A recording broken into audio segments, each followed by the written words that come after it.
Good morning and welcome to the morning show. I'm your host, Jeannie Joseph, and we are live from the Art Gallery. The weather this week is going to be high 70s and 80s, but looks like a rainy week this week, so keep your fingers crossed that Friday doesn't rain because of the summer picnic.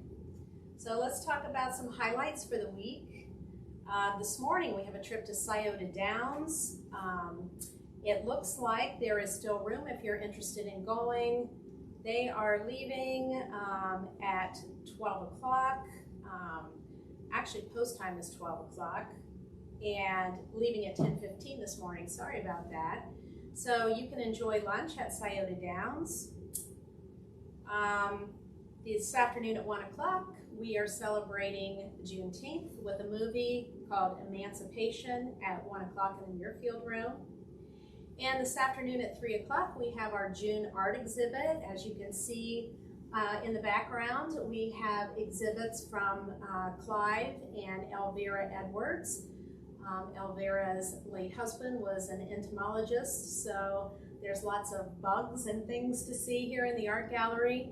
And Elvira was a teacup collector. So she's got many teacups in here, really cool things to see. So come join Elvira at 3 o'clock this afternoon in the art gallery.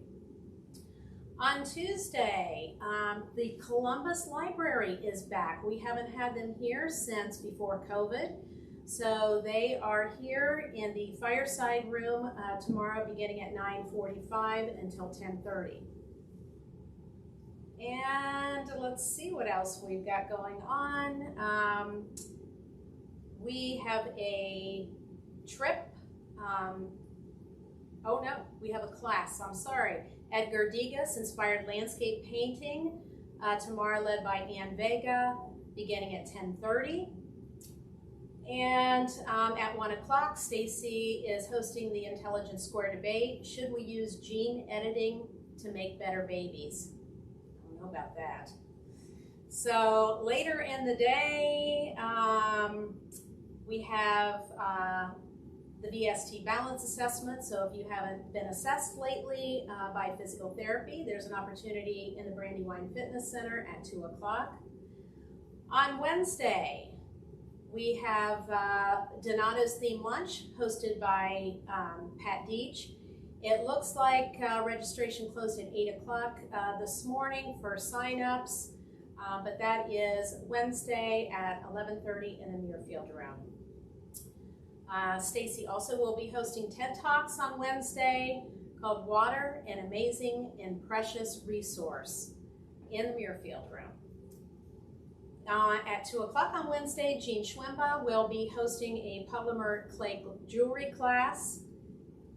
And that evening, in the Muirfield Room, we'll be having an evening at the theater, the Phantom of the Opera at the Royal Albert Hall. That begins at 6:30, and that will go till 9:45. On Thursday, the OSU Medical School Skills and Assessment Center will be traveling over there. That is a trip that was brought to us by Sandy Cornett. The space is limited for this. It looks like right now we've got one more spot available. So if you're interested, sign up quickly. And therapy will be doing a presentation in the afternoon. It's called LSVT Big. It's a program helping those diagnosed with Parkinson's, and that's at 10 o'clock, again in the Muirfield Room. Later that afternoon at 1 o'clock, Columbus Neighborhoods, talking about Broad and High. And later that evening, we have Otterbein Summer Theater. The name of the program is Baby. That's at 7 o'clock, lasting till 10. And then on Friday is our summer picnic, our annual summer picnic beginning at 11 o'clock. Please keep your fingers crossed for no rain. It'll be outside our main entrance. We've got music. Chef Jim is putting together a great menu, so we hope you'll join us outside. So before I introduce my extra special guest this morning, I want to tell you a little story. So this past weekend, my husband and I and some friends went to the Bourbon Trail. We had an amazing time, but if someone would have told me a couple years ago or beyond that I would have been going to the Bourbon Trail or even tasting bourbon, I would have told them they were crazy. I thought it all tasted like gasoline. But about 2 years ago, a little less, my husband and I went to dinner at Carfagna's, and he ordered a smoked old fashioned. Now, I'd never seen a smoked drink made before, and so I was fascinated by what they were doing. So I had my glass of wine, and his smoked old fashioned came in front of him, and I said, "Can I have just a little taste of that? I'm intrigued."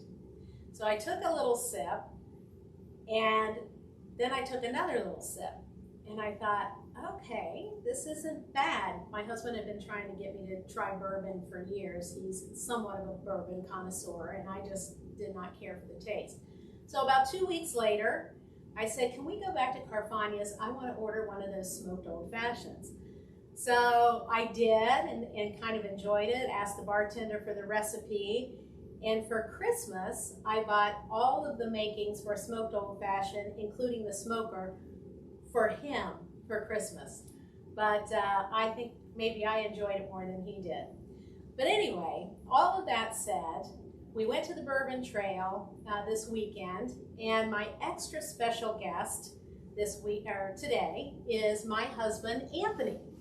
So I had him come today to share all of the bourbons that we took advantage of on Thursday and Friday and Saturday.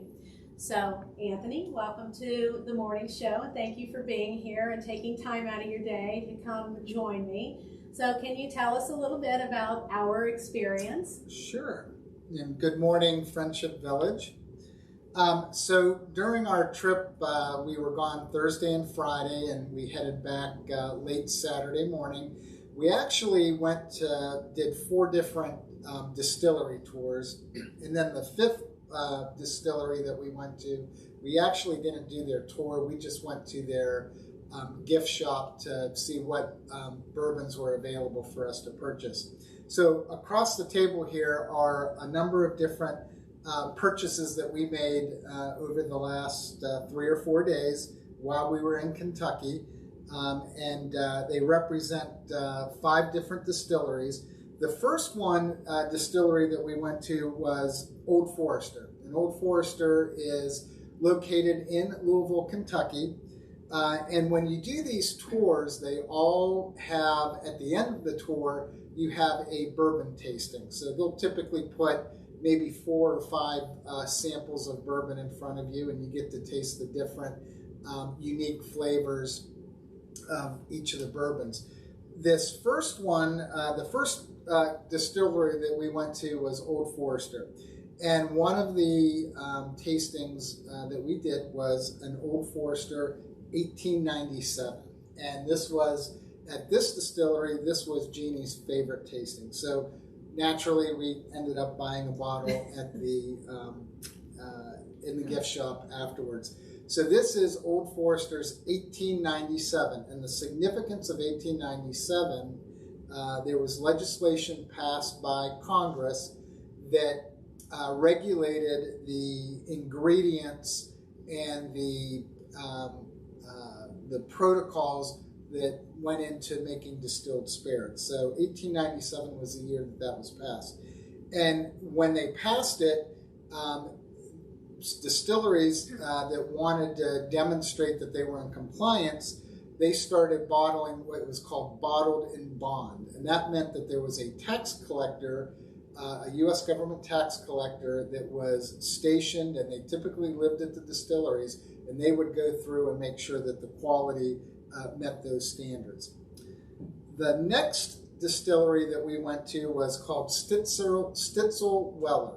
And at Stitzel Weller, one of the brands that they make is called Blade and Bow. And Blade and Bow, the unique thing about this is with each bottle that you buy, you're going to get a key. You can see these keys that are hanging from the bottle. There are 5 keys that you can collect. and those 5 keys each represent the five keys of good bourbon. So at the end of that tour, when we were doing our tastings, the tour guide asked, what are the 5 keys to making good bourbon? And my lovely wife, Jeannie, she raised her hand and she recited all 5 keys. Yeast, grains, fermentation, distillation, and aging. Those are the 5 keys. And so I won another key with another number on it. So we have 3 more to go.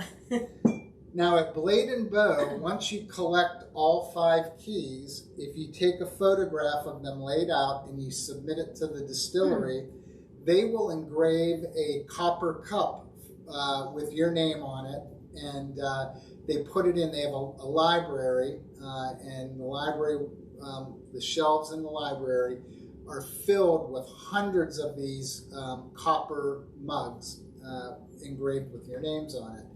And then when you come to the distillery, you can ask for your cup and they will give you your cup. So that's kind of cool. So that's something that we're going to do. Our friends that went with us, they just got their 5th key this past week, so they're going to be submitting theirs. The next distillery that we went to was one that's probably pretty familiar to all of you. It was the James Beam, and that is in Bardstown, Kentucky. And on that tour, there was a couple of unique experiences. So this first bottle is a Basil Hayden's Dark Rye. And this is not a bourbon, it is a rye whiskey. The difference is a bourbon has to have at least 51% of corn as its main grain ingredient. And this is one of the bottles that we tasted at that tour. It's considered a finished rye, meaning that once the aging process is complete, they will transfer it into typically a port wine barrel, and then let it age for another 6 to 9 months, and it comes out with a nice smoky, silky taste that has some notes of red wine. So that was Jeannie's favorite. She picked up a bottle there. This next one is Knob Creek. And Knob Creek, this is a 9-year-old bourbon whiskey.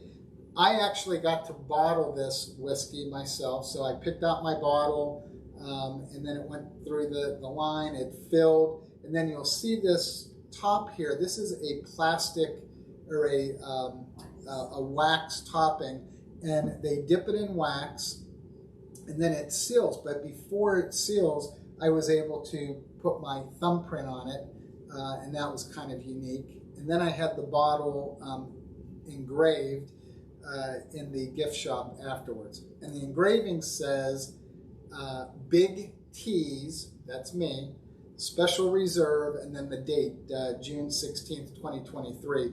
And so Jeannie's late father, who many of you probably know, he lived here for a few years, he always referred to me as Big T. The next distillery that we went to was Maker's Mark, and I'll let Jeannie talk about this particular bottle from Maker's Mark. Yes, so we went to Maker's Mark, and again, we were able to have an experience there. So my youngest brother is retiring as a principal down in Asheville, Ohio. And so I decided that I was going to get him a bottle of Maker's Mark, but one of the reasons is because they were allowing, if you chose to, for us to dip the wax top that they're known for, Maker's Mark. So I got a bottle, and they wrote on the bottom my brother's initials and congratulations. And then I took the bottle. I had to dress in a apron. Thank you. I had to have sleeves and gloves, and they had me hold the bottle here, and there's a vat of red wax. So it's very quick. So of course I could sit here and analyze this red wax and say, oh, it didn't drip exactly the way I wanted to. I wish I had a do-over. But anyway, you dip it down here, you dip it down to the bottom of the vat and you lift it up, turn it sideways, it goes flip, flip. And then put it down and wait for the wax to dry. So anyway, I think my brother will appreciate that. That was kind of a fun experience at Maker's Mark. So the last distillery that we went to on our trip, and we didn't do a tour, we went Saturday morning. Now we got there about an hour before they opened. They opened the doors at 9 a.m. We got there a few minutes after 8 o'clock. And Buffalo Trace Distillery is one of the most well-known bourbon distillers. Their products generally are difficult to locate. They're typically a little bit more rare, so they're in very high demand. When we got there, and keep in mind we were there about an hour beforehand, the line was probably 200 people long in front of us. And over the course of the next hour before the doors opened, there was probably another 150 to 200 people that lined up behind us. And so each day that the distillery is open, they will put out one or two of their brands into the gift shop that are difficult to get a hold of. So Saturday morning, we were fortunate to get two of their brands that are, again, a little bit more difficult to find. It's Buffalo Trace and Weller's. Now, these are relatively inexpensive bottles of bourbon. You could generally find these for less than $35 if you can find them. So we were fortunate to be able to get a bottle. Well, we actually got two because each one of us was allowed to buy one bottle each, and then Buffalo Trace. Now, one of the most difficult bourbons that Buffalo Trace makes is a brand called Blanton's. And Blanton's is best known for the topper stop, and it's a horse. And the bottles each have a letter, the bottle tops, on the hoof, the back right hoof, and it's Blantons. And the people try to collect all of the bottle stoppers with each of the letters. Blanton's is, again, it's very difficult to get a hold of. Now, this particular bottle is Blanton's Gold Edition, and we did not get this at the distillery. I entered a Ohio Liquor Control bottle lottery periodically throughout the year. Generally, it's 4 times a year. They will have a bottle lottery, and you go online and you register for the opportunity to purchase a particular bourbon, whatever bourbon they're putting in the lottery. So about a month ago, they started their bottle lottery for the Blanton's Gold Edition. And I was notified about a week ago by email that I was one of the winners. So that gave me the opportunity to purchase this bottle, this Gold Edition bottle. This is a little bit more expensive than these $35 ones. This retails for about $125, which is what I paid for it when I picked it up this past weekend. But if you go online in the secondary market, this will sell, I've seen it as high as $400. So again, that was a rare find and thrilled. We'll probably save this bottle for some special occasion, maybe one of the kids' weddings or maybe one of our anniversaries. So that was our tour. Again, we had a fantastic time. It was our first time. We learned a lot. And we will be back at some point in time. We're actually thinking of doing a family trip with Jeannie's siblings and their spouses. Thank you, honey, for sharing today. I appreciate it. And what I wanted to say too, the Bourbon Trail, even if you're not a bourbon drinker, it's really, there's a lot of history there, and it's really a fun time. It's beautiful. I would say Jim Beam and Maker's Mark both had beautiful property. I mean, the land was just beautiful. So it certainly would be worth a while just to go down and go through some of the tours. But we hope you enjoyed our bourbon display today, and it'll take us a long time to get through these bourbons if we ever do. But it's kind of fun collecting them. I'm thrilled that my palate is kind of expanding a little bit, so where it no longer tastes like gasoline to me, and I can discern some of the different tastes of bourbon. So that was kind of fun. But anyway, I hope you enjoyed the morning show. Thank you for joining us. We'll see you next time. Bye-bye.